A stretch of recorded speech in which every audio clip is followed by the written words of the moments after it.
importante sa mahalaga to.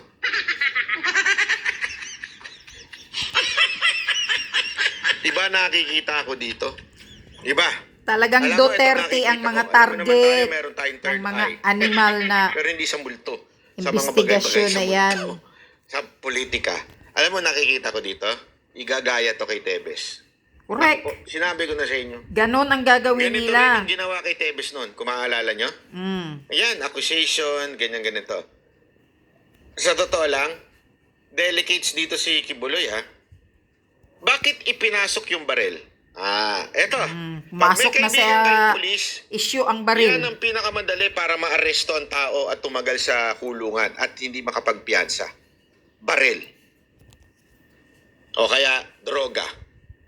Actually, yung droga medyo baril talaga. Pagka tingnan nyo sa batas yan, pag ang nakuhanan ka ng baril, walang piyansa dyan. Kulong ka talaga. Kaya yan ang usualing itinatanim. Kaya ang mangyayari dito, feeling ko katulad nung kay Tebes. Ngayon, isipin niya, out of nowhere, dating issue, labor issue lang. Labor issue lang dati. Ano pa mga issue? Mga issue ng pang-aabuso. Bakit biglang sumulpot tong baril? Alam niyo Yun kung nga bakit? Naisali na ang baril ni Ang dali Duterte. ko kasi. Ang dali makulong ng isang taong mahulihan ng baril. Since ikinonect na nila dito sa witness na may baril doon sa Garden of Eden. Ano ba yun?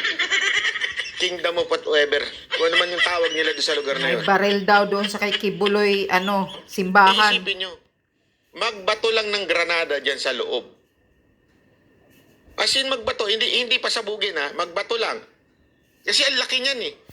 Ang kwento nga sa akin, ang laki-laki daw ng lugar na yan. Sobrang laki. Tandaan ninyo, ganyan yung nangyari kay Tebes. Wala sa bahay nakuha. Alam mo kung saan nakuha? Doon sa malayo.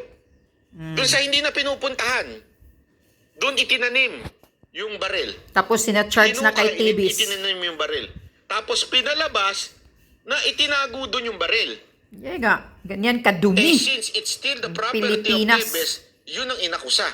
Ganyan Tama, kadumi mali. ang batas ng Pilipinas. Imagine niyo to. Ang laki ho ng pagmamay-ari ni Kibuloy dyan. Siyempre, kung yung pagmamay-ari niya yan, kingdom niya yan, sigurado ko, maglagay lang ng konting baril dyan, granada, magbato, ibig sabihin, hagisan mo lang doon sa loob para may granada doon, tapos biglang i-raid. Pag nahuli siya, kulong. Walang piyansa. Ganun no. Naintindihan mo natin? Ganun katindi po yan, mangyayari dyan. Sigurado ko, yan ang next, ipare-raid. Yun nga eh. Tingnan nyo, i-request ipare-raid dyan, as in, i-raid doon ng kapulisan, tapos may matatagpuan. Yan, tama. Tama ka ba, Natbay? Nangyayari kay Tebes, If meron ganun eh. naman license sa mga barel, posible pa rin makasuhan yan. Hindi ho, alam nyo, Grabe. hindi ganyan. Nakakasuka Alam talaga niyo, itong may batas lisensya ng Pilipinas. Walang Siyempre sinusunod. yung itatanim, walang lisensya. Correct. Tama mali. Tetebesin yan. Tama. Yan ang term ni Diego Latigo. Tetebesin nila yan. Sigurado ako gaganyanin na yan. Tapos, Sa kung utos hindi man, daw yan ni maglalagay Lisa ng mga Smags, sabi ni sirang mga Maharlika. high-powered. Pansinin ninyo yung mga high-powered na na-discover ng kay Tebes, baka mga sira pa yun. Yung mga bulok na hindi na ginagamit, pero still considered as firearms yun, di ba? Baka maglagay ng kanyon dyan, maglagay ng kung ano-ano, tapos eventually, mayari. Eto, meron ako ikikwento sa inyo. Eto, katotohanan to. Hindi ko lang siya pwedeng pangalanan kasi I'm not authorized na ikwento to. Pero ito, kinuwento mismo sa akin, sa amin, tatlo.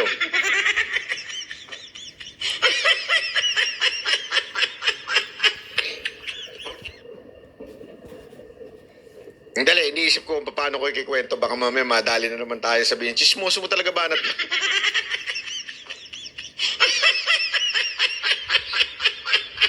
Kung maaalala ninyo, naging issue yung barel ni PRRD. Tama, mali. Mapag-usapan namin yan. Walang issue dun eh. Lahat naman nun lisensyado at ang definition ng kanyang LTAP is collector siya. Kasi meron yan eh, may criteria yan. Okay, may criteria yan sa loob ng LTAP mo, ano yung mga criteria mo. Since nandun siya, allowed siya. Pero alam nyo, before umalis si Pierre Adin, rehistrado lahat yan, di ba? Kasi alam na nila na dyan dinadali ang mga opisyal ng gobyerno. Noong una, sabi ko, medyo hindi naman, parang okay. Sige. Until, meron na naman kami na-meet ng Banateros Brothers. Na-meet namin, di ko na lang sasabihin kung sino ito. Dati ho itong opisyal, malapit kay Pangulong Marcos, tapos nawala sa gobyerno, eto sabi niya sa akin. Merong nag-try na magrehistro ng barel under his name. Yeah. Ganun kalupit ha. Merong nagrehistro ng barel under his name. Hindi ho siya nagrehistro nun, pero nirehistro lang. Buti, nakita niya. So, sinulatan niya na yung PNP at sinabi niyang, hindi sa akin yan, humingi siya ng certificate na ito lang ang baril ko. Wala nang iba.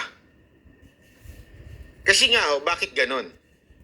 Nakwento mo yan, boss. Nakwento ko ba? Makakalimutin ako. Bakit to ganun? Kasi nga laging baril ang pinakamadaling itanim na pag ikaw nahulihan, walang piyansa. Kaya nga. Gets ninyo? Kaya nga, out of nowhere, tetebesin ang gagawin dito kay kay Kibuloy. Since malaki yung property niya, hindi mo naman mababantayan yun. Kahit sobrang dami mong security guard, kahit sobrang dami mong, kung ano man ang tawag nila, goons o whatsoever, hindi mo mababantayan ng hekta-hektaryang lugar mo. Di ba? Tapos, pag nagkaroon ng raid, naku po. Kaya nga, di ba tandaan ninyo, yung raid, yung warrant, okay? Yung warrant dapat specific kung saan. Kaya nga na-dismiss yung kaso ni Tebes tungkol doon sa baril eh. Bakit to? Kasi hindi specific eh.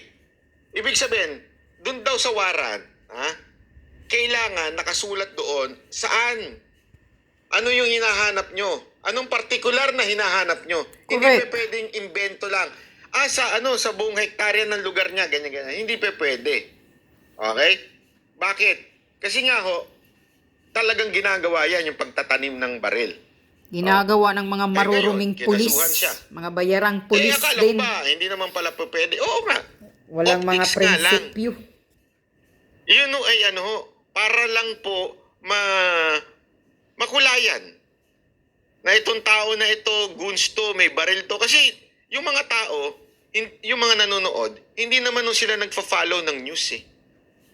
Meron mga tao talagang katulad ninyo nagfa-follow ng news. Pero meron yung wala lang, hindi sila nagfa-follow ng news.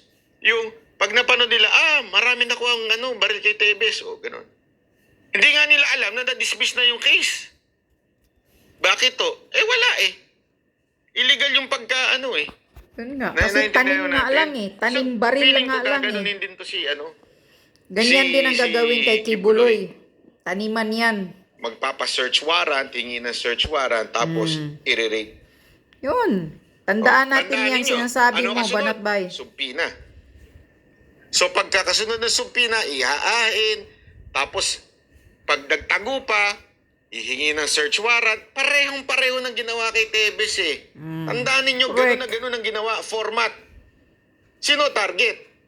Maaring si Kibuloy din, pero sa totoo lang, ang pinaka-target niyan, siraan ang pangalan ng mga Duterte. Kasi pag nalubog, kasi tandaan ninyo, hindi nila magalaw ang mga Duterte. It will really trigger something. Pag ginalaw mo nila mga Duterte. Correct. Magti-trigger talaga ng gulo. Sara Duterte. Pero para masira nila, masira ang pangalan ng pipilayan Duterte. nila yung mga nasa paligid. Si Kibuloy uunahin. Yan ang talagang system na Yun. mangyayari. pipilayan ho nila ito si Kibuloy. Correct. Alam naman po natin whether hindi man po pareho lagi ng pananaw, ang SMNI ho talaga ang naglalabas ho ng mga balita ho talaga na hindi nilalabas ng iba. Alam naman po natin yun. Di ba? Yeah, correct. Yan. Kaya nga, ikaw, Hontiveros, tigilan mo na yung pagiging ipal mo.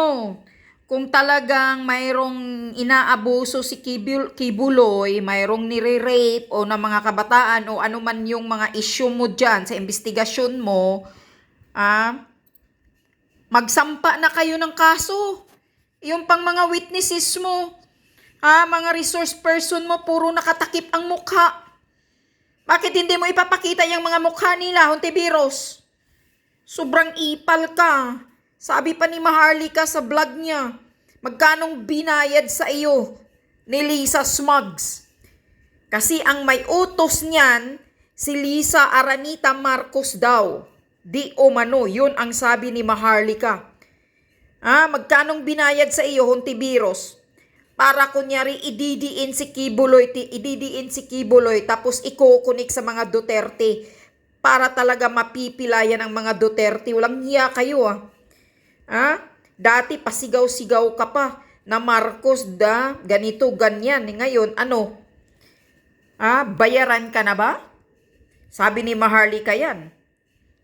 Utos ni Lisa Marcos ng ahas na demonyetang butod. Kaya dinidiin ninyo si Kibuloy. Bakit? Yung kaso ni Kibuloy, naghihirap ba ang buong Pilipinas, ang buong mga taong bayan? Nagnakaw ba si Kibuloy ng bilyon-bilyon na pira ng kaban ng bayan?